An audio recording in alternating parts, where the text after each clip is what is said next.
In this tutorial in Cyberlink PowerDirector, I'd like to give you some tips on customizing motion graphic titles using the new interface.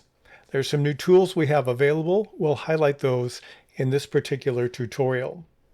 I have a video on the screen, and what I'd like to do, play a few seconds of it. It's a guy in a jet ski, and let's assume we want to add a title. So we're going to go to the motion graphics options. I click on the titles in the upper left corner, and then I'll open my side panel and we'll look at the subcategories. I have one called motion graphics. I'm going to decrease my selection by typing the word color because I want to use one that is labeled color and press enter. And here are some ones that I have that qualify.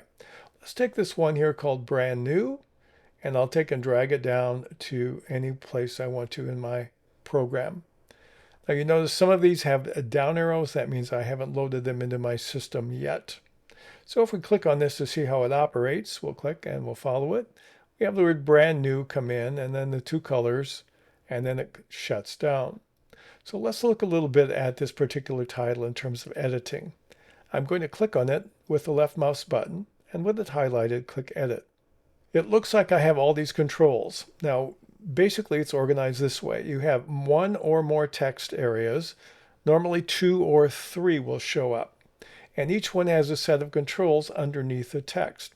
You can edit the text either by clicking on it here on the main part of your screen. I'll call this Summer Fun. Or you can edit it by clicking in the box, and you can do the same kind of editing, whichever works for you. You can change the font family. The icon to the right of the font name is something that you can use to reduce the number of fonts you look at. If I click on it there, I can select. Right now the default is all. I can change to English or Japanese, traditional or simplified Chinese or Korean. Since I'm North American, I'm going to click on English. So now when I do the drop down, those are the only kinds of fonts I'm going to see. So it's somewhat limited now. Again, you have a down arrow for any fonts that you may want to download that you don't have currently installed in your system. So I'll take this Gemstones one and click on that. And there's one that we have that we could use. Click on that. That doesn't work very good. I think I'll go back to something more traditional here. Let's go back to this one. So now we have this, and there's other controls we have. The other next control on any of these would be the size, and they come in with a default size, and you can use the up arrow or down arrow for the up A or small a to reduce them by 1 point at a time. I found that a glitch in the program I've reported to Cyberlink. If you reduce this from 320 to any other size, you can't get it back to 320. Sometimes the maximum size fonts that you have there are not adjusted properly. So you can increase it again, but not to what it started as. And so there's a glitch in the program. I'm trusting they'll fix it. You can change, of course, the color of the font by clicking on this box. We cannot currently use any gradient colors. We can't add an outline to the font or anything like that, but you can change the basic color by simply clicking there or clicking in the box over here and clicking on OK. Or you can select from the screen by using the eyedropper and find another color that you would like, that you think might work better. We'll just click back to something bright here. Click on OK.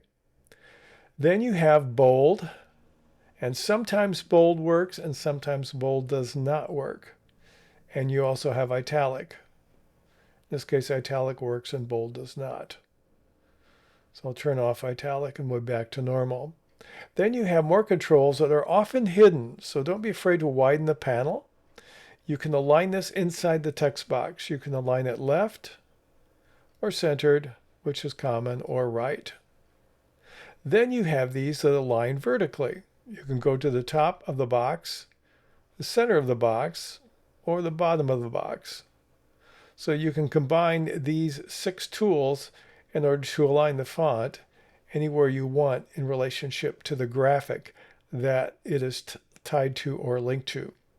The next set of controls control your graphics, and you may have 4 or 5 different colored graphics here.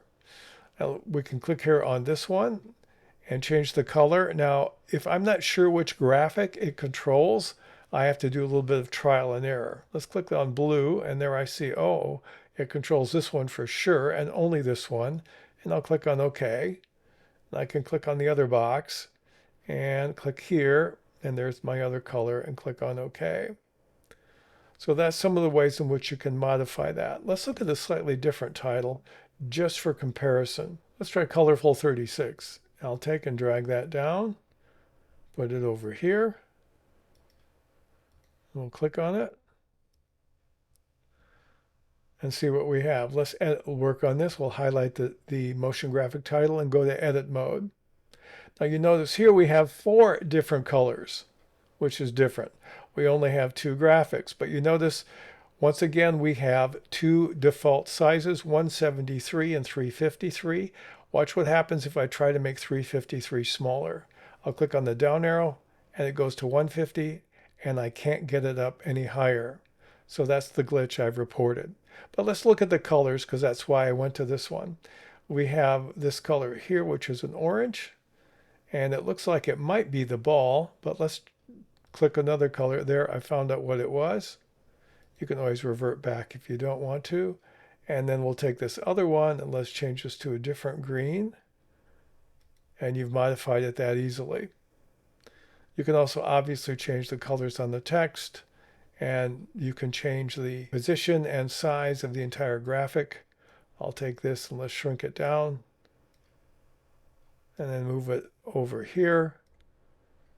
And now we have something that will operate in the upper left quadrant of my frame when I play it. So outside of the limitations that I've reported to Cyberlink, this is basically how you do some simple foundational editing when you're working with motion graphic titles in the new interface in PowerDirector 365.